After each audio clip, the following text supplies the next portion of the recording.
Okay, so quickly, if we want to make a spreadsheet, we're just going to go make a new sheet.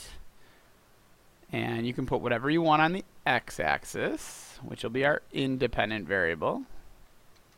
And then our y-axis goes our dependent variable.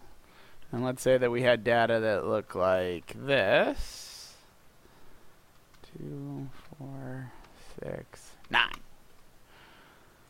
We could highlight all that data, and we're going to go into our chart.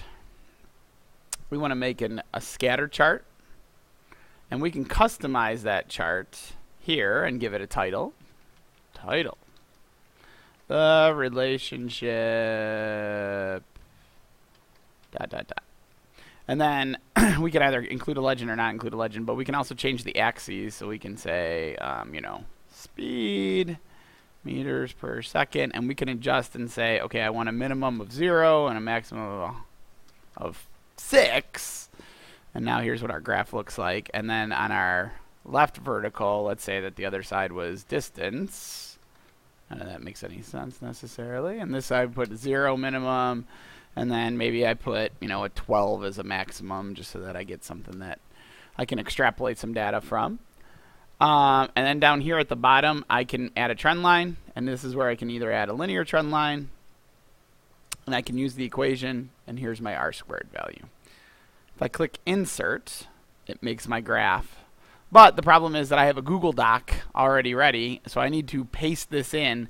You can't just right-click on it and paste it. You have to click this little drop-down arrow and click Copy Chart.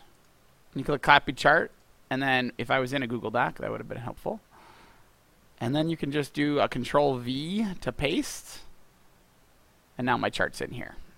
So you make sure that you have your title in here. Make sure that you have all this in there. There's my slope. It doesn't have units, and there's not a really good way of getting those units. So be sure that you show that down below the graph. If I want to change it and make this a nonlinear graph, I can just go to Advanced Edit.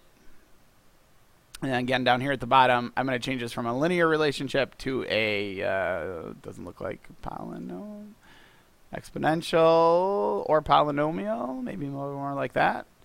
And now, okay, there's my r² value now. Oh, it is a little bit more curvaceous on this. And again, to get this back over there, I just copy the chart and paste it into here.